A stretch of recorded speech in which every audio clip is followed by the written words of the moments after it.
धर्म नहीं, विज्ञान है। इसमें शरीर, मन और आत्मा को जोड़ने का विधान है। नमस्कार, बहुत स्वागत है आप सभी का हमारी इस खास पेशकश, खास मुलाकात में। और मैं हूं आप सभी के साथ छाया।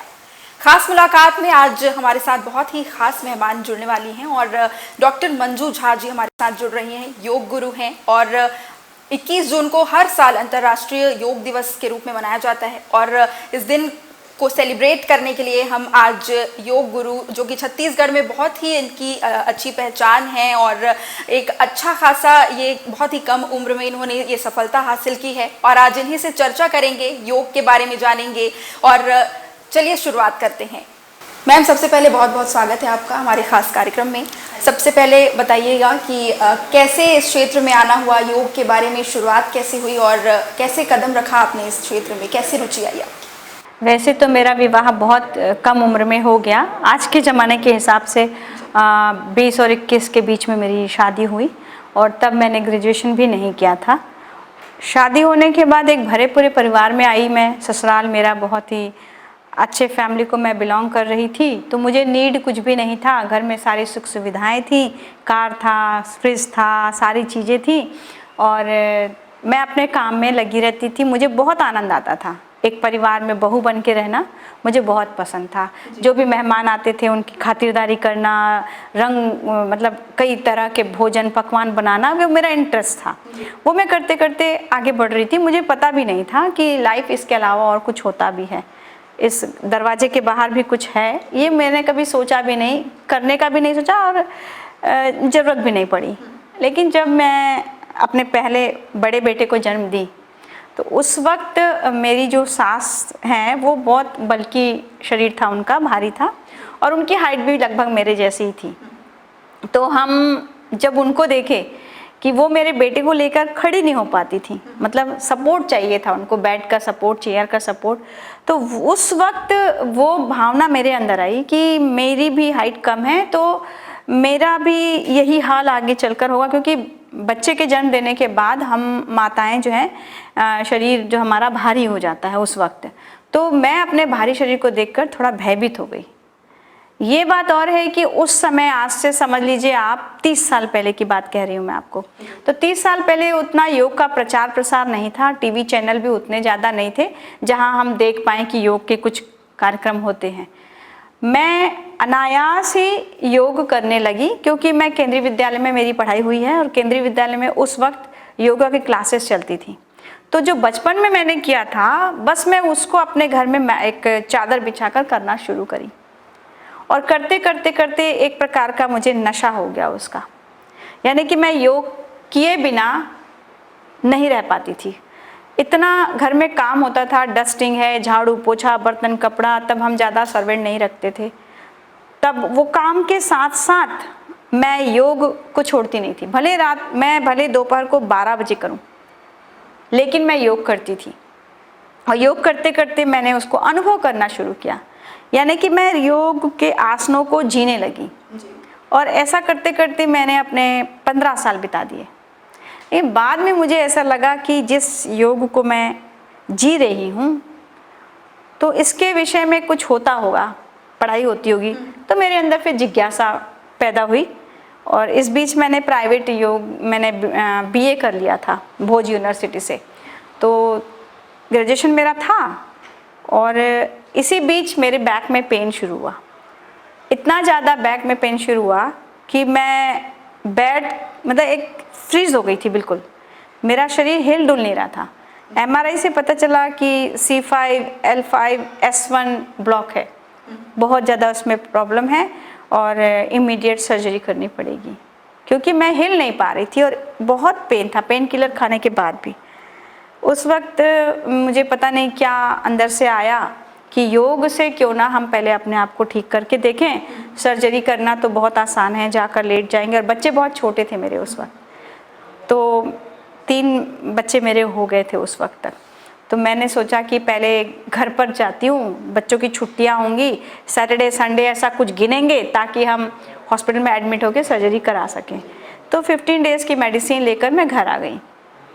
15 डेज़ तो मैं बेड से नहीं हिल पाती थी। ये बिल्कुल सच है कि दवाइयाँ खाने के बाद मेरा शरीर थोड़ा सा बेड को छोड़ा।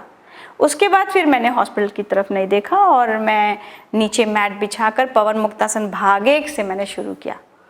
उस वक्त मुझे आसनों के नाम नहीं पता थे और मैं बस करती थी। फिर मैंने सोचा कि क्यों ना इसकी पढ़ाई की जाए। फिर सबसे पहले मैंने पीजी डिप्लोमा किया, फिर एमए किया और परसेंटेज अच्छे आने से मेरे हस्बैंड ने भी मुझे मतलब छूट दी पढ़ाई की, नहीं तो उनका कहना था कि उतनी ज़रूरत नहीं है।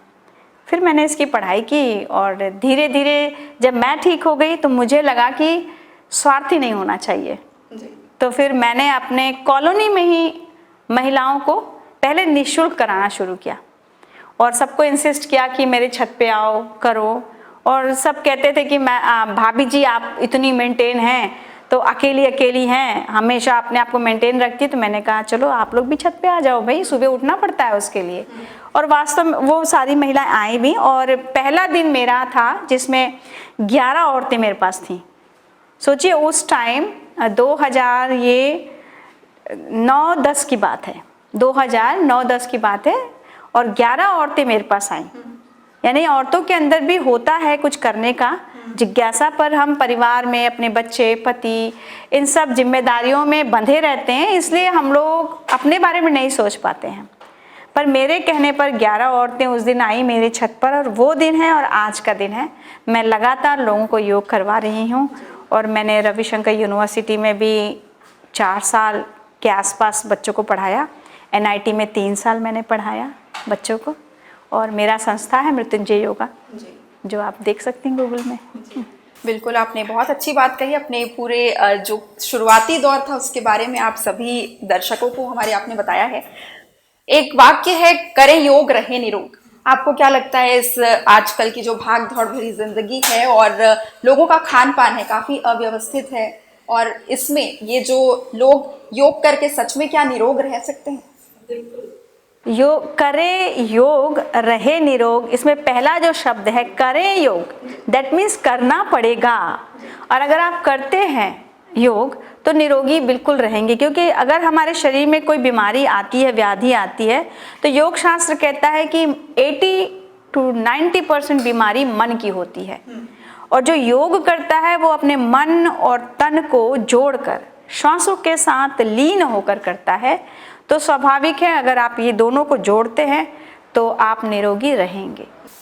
जी, कहा जाता है कि योग करने से लोग दीर्घायु होते हैं, दीर्घायु उनकी उम्र बढ़ती है क्योंकि योग करने से शरीर स्वस्थ रहता है। आपको क्या लगता है कि योग के कितने प्रकार हैं और योग करने से, क्या सामान्य योग करने से भी लोग अपने शरीर को मेंटेन कर सकते हैं? आपने पूछा योग कितने प्रकार के होते हैं, तो योग तो बहुत प्रकार के। योग का मतलब होता है जुड़ना। कर्म योग, भक्ति योग, ज्ञान योग, लय योग, हठ योग, नाद योग, अनगिनत है योग। और आप यदि योग करते हैं तो किसी भी के देखो योग का मतलब होता है जुड़ना। यदि आप किसी चीज से जुड़ जाते हैं तो आपके अंदर पूरी तरह समर्पण उस चीज के लिए होता है, और यदि आप समर्पित होकर किसी भी चीज को करते हैं तो आपको उसका परिणाम सकारात्मक रूप से मिलता है।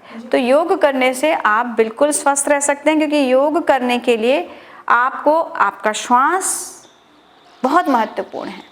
जो हठ योग है, हठ योग कहता है ह और ठ का मिलन अगर हो गया तो हठ योग हो जाता है ना। और ह और ठ का मिलन होता है जब आप श्वास प्रश्वास की प्रक्रिया के साथ आसन लगाते हैं।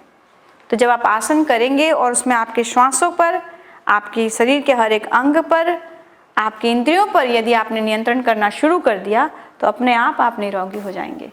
जी, आजकल की जो जनरेशन है काफी ओवरथिंक करती है, डिप्रेशन का शिकार है, यूथ खास करके ज्यादा इस श्रेणी में आते हैं, उनके लिए क्या कहेंगे? योग यूथ के लिए कितना महत्वपूर्ण है?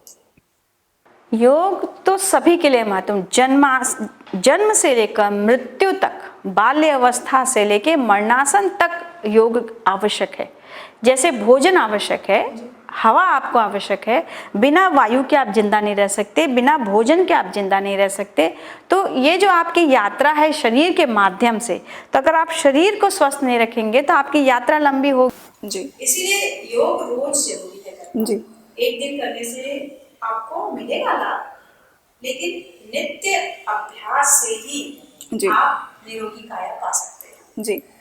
क्या अगर योग कोई कर रहा है इंसान, जैसे कि जिम जाते हैं लोग, आजकल जिम जाते हैं, प्रॉपर डाइट लेनी पड़ती है, क्या योग के लिए भी कोई प्रॉपर डाइट होती है? क्या अच्छा खान पान भी इसके लिए जरूरी है?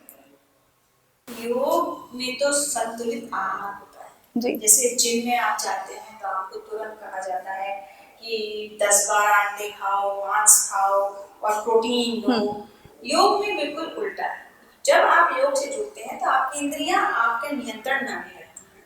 ये जितना भी आप आहार ग्रहण करते हैं, आप अपनी इंद्रियों को तृप्त करने के लिए, वरना इस शरीर को उतना भोजन नहीं चाहिए। जी। जिंदा रहने के लिए और शरीर को चलाने के लिए भोजन कम, पानी ज्यादा, ऑक्सीजन उससे भी ज्यादा नीड है।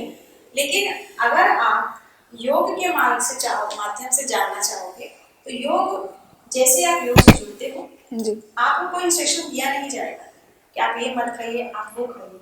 अनायास ही आपका मन पौष्टिक आहार की तरफ जाने लगेगा और आपके शरीर को जितना भोजन चाहिए आप उतना ही भोजन ग्रहण करेंगे। ये अपने आप होता है, क्योंकि योग से जुड़ते ही आप अपने इंद्रियों को अपने नियंत्रण में लाने लगते हैं। जी।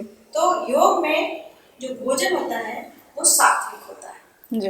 योग पे कभी ये नहीं कहते हैं कि खाना मत खाओ, जितना भूख है उतना ही खाओ।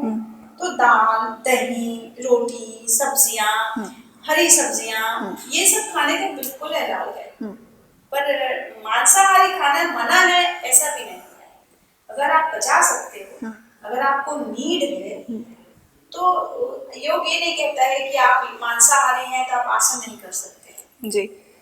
पर ये अपनी अपनी इच्छा है, नीड। आपको अगर जरूरत है, आप ऐसी जगह हो जहाँ पे मांस भक्षण किया जाता है, तो वहां पर हम ये नहीं कह सकते हैं कि चूंकि आप मांस भक्षण करते हैं तो आप योग से नहीं जुड़ सकते। ऐसा नहीं। जी। मन और शरीर का योग से संबंध होता है, इसको आप किस तरीके से देखते हैं? मन जो है, मन क्या है? जी। चित्त की वृत्ति जो परिभाषा है, योगश चित्त वृत्ति निरोधा। तो योगश चित्त वृत्ति निरोधा में कहा जा रहा है कि जो चित्त है उसकी वृत्तियों को अगर रोक दिया जाए तो आप योगी हैं। तो वृत्तियां जो है वो मन, बुद्धि और अहंकार के मिलने से बनता है। तो यहाँ पर यदि आप मन और बुद्धि पे काम करने लगते हैं जी। और ये संभव है, बहुत सारे आसन हैं, बहुत सारे प्राणायाम हैं, नाड़ी शोधन प्राणायाम है, इनके द्वारा आप मन को कंट्रोल में ला सकते हैं। यानी कि जितने भी श्वास प्रश्वास की प्रक्रियाएं हैं, नाड़ी शोधन है, उनके द्वारा आप अपने श्वास को मन के साथ जोड़ते हैं। चले बातें चले चित्तम निश्चलम निश्चले भवेत्। यहाँ पर आप समझ पाएंगे कि आपकी श्वास जैसी चलती है वैसे ही आपका चित्त होता है। जी। यानी कि अगर आप अपने ब्रीदिंग को कंट्रोल में लाते हैं तो आपका मन जो है चंचल है वो अपने आप शांत होगा। तो आपका सवाल का जवाब यही है। जी। तो डॉक्टर मंजू झा हमारे साथ मौजूद हैं, बहुत अच्छी अच्छी बातें वो यहाँ पर बता रही हैं। आगे भी बातों का सिलसिला जारी है। फिलहाल वक्त है एक छोटे से ब्रेक का, जल्द वापस लौटेंगे।